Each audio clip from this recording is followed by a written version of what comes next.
Okay, so let's dive in. We're looking at a situation that's really, well, kick up a lot of dust online, in the gaming and VTuber world specifically. Yeah, it's quite the firestorm. At the heart of it is VTuber Kirsche and a sponsorship deal. Hmm. It was with the game Crime Boss, Rockay City, and it just, well, it went south very publicly. Hmm. So this deep dive, we're aiming to sort of get a handle on what actually happened, based on what's out there, Yeah. and why it's causing such a reaction. And what jumps out immediately is just how fast and intense the reactions have been online. I mean, That felt. you really see these like completely opposing viewpoints clashing. It shines a light on that whole intersection, often pretty turbulent, between online personalities and, well, corporate interests. Absolutely.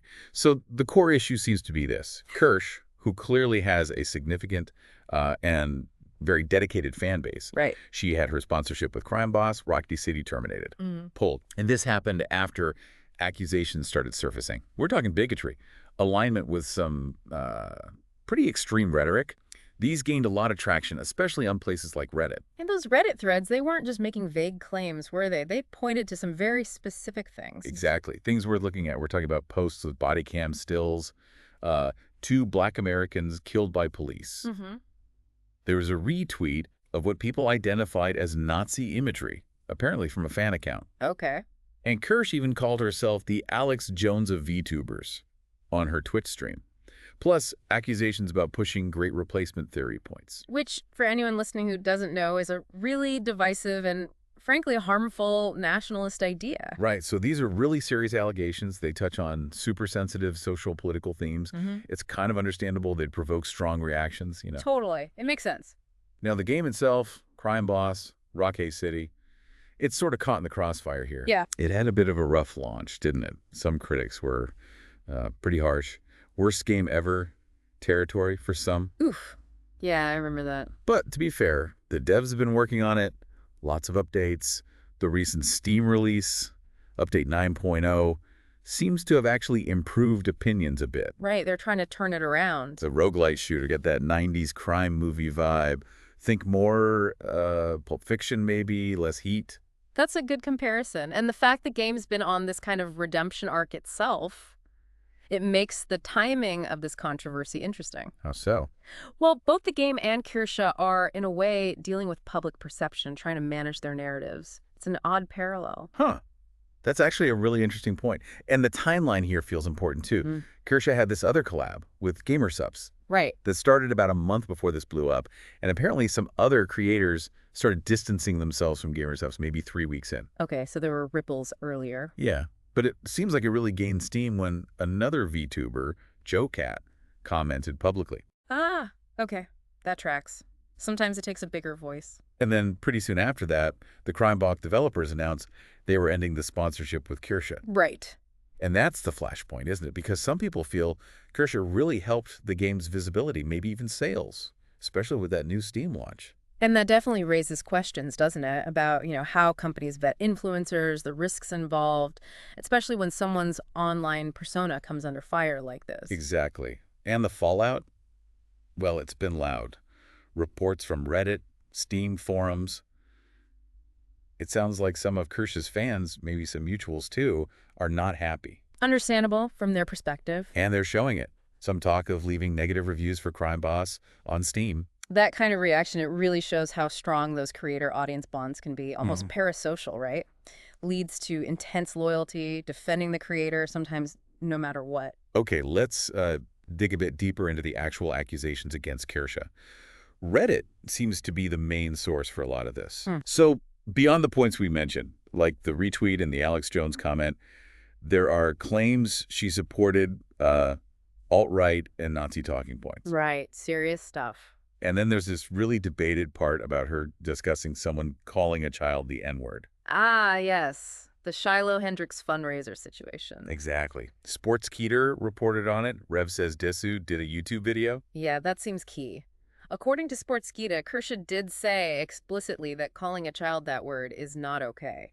But, and this seems to be the sticking point, she then defended Hendrix's right to fundraise. That's what caused a lot of the debate. Okay. She apparently compared it to the Carmelo Anthony controversy. Interesting comparison. And at fundraiser for Hendrix, it pulled in a lot of money.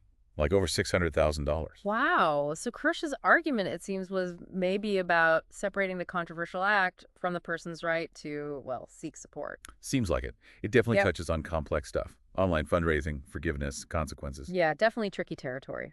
Then you have this whole other layer with a Vice article by Anna Valens. Right, that added another dimension. Because accusations started flying at Valens, too. Some Reddit users calling the article a hit piece. Why? What was the reasoning? Well, some suggested it was because Valens was supposedly rejected from a VTuber group, Villor. Ah, okay.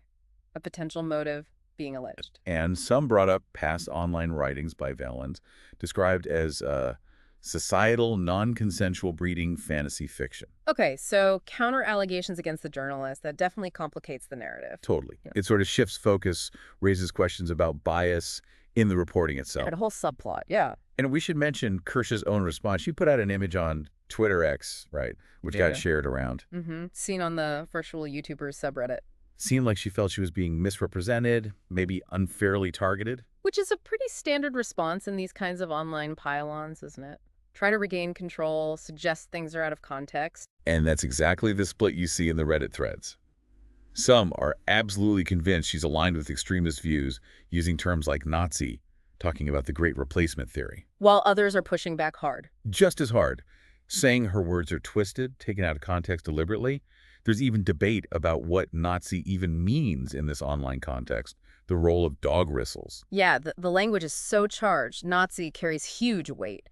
And interpreting online talk, especially potentially coded language or dog whistles, is incredibly difficult. Nuance gets lost so easily. For sure. And the Kurosanji subreddit, they bring up that classic tension.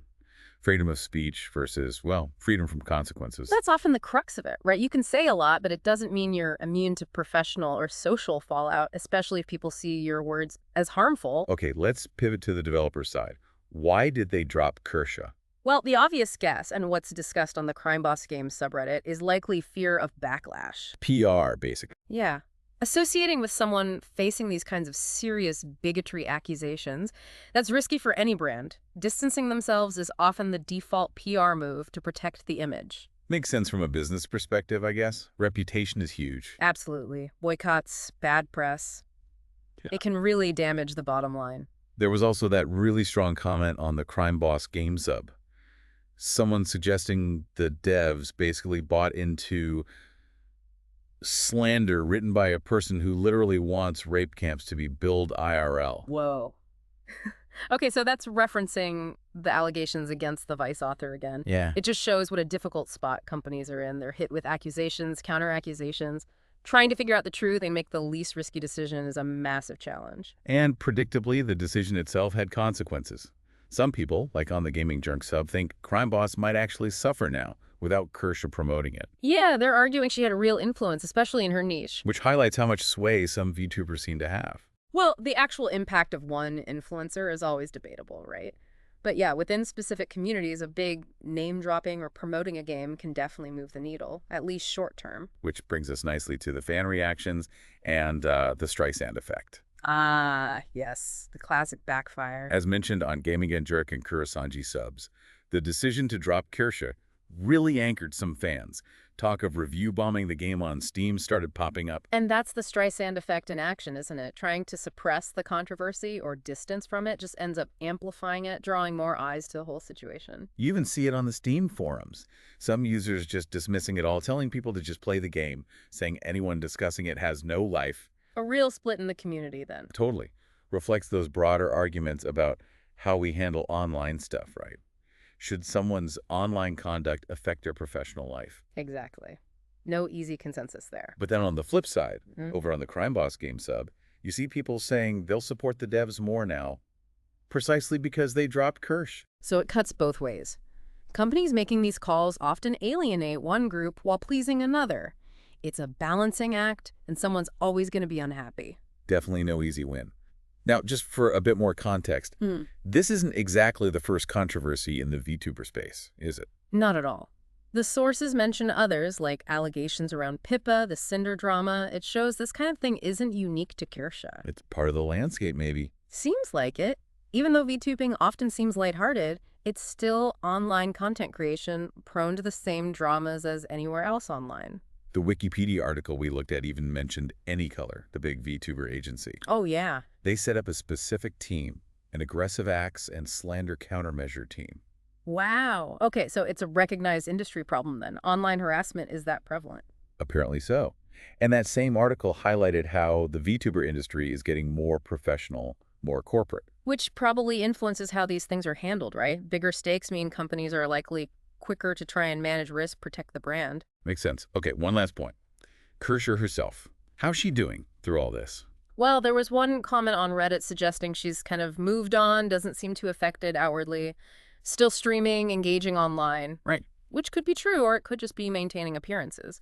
It's common for online figures to try and project normalcy during a controversy. Hard to know for sure from the outside. True. Okay, so wrapping this deep dive up. We've seen these accusations of bigotry against VTuber Kirsche. They led pretty directly to crime boss Rockay City terminating her sponsorship. Yep. And that decision just sparked this really complex, very divided online reaction. Strong feelings on all sides, supporting Kirsche, condemning her, supporting the devs, condemning them. Right. It really puts a spotlight on those ongoing tensions, doesn't it? Online accountability, what happens after someone says something controversial? That tricky balance companies and communities have to strike. Absolutely. In this constantly shifting digital world. So maybe a final thought for you listening. In this era of, instant reactions online, where personal beliefs and public images get so blurry, how should companies, how should communities handle these kinds of controversies? When a storm like this kicks off, what's the most responsible way forward? Is there even one right way? Yeah, definitely something to chew on.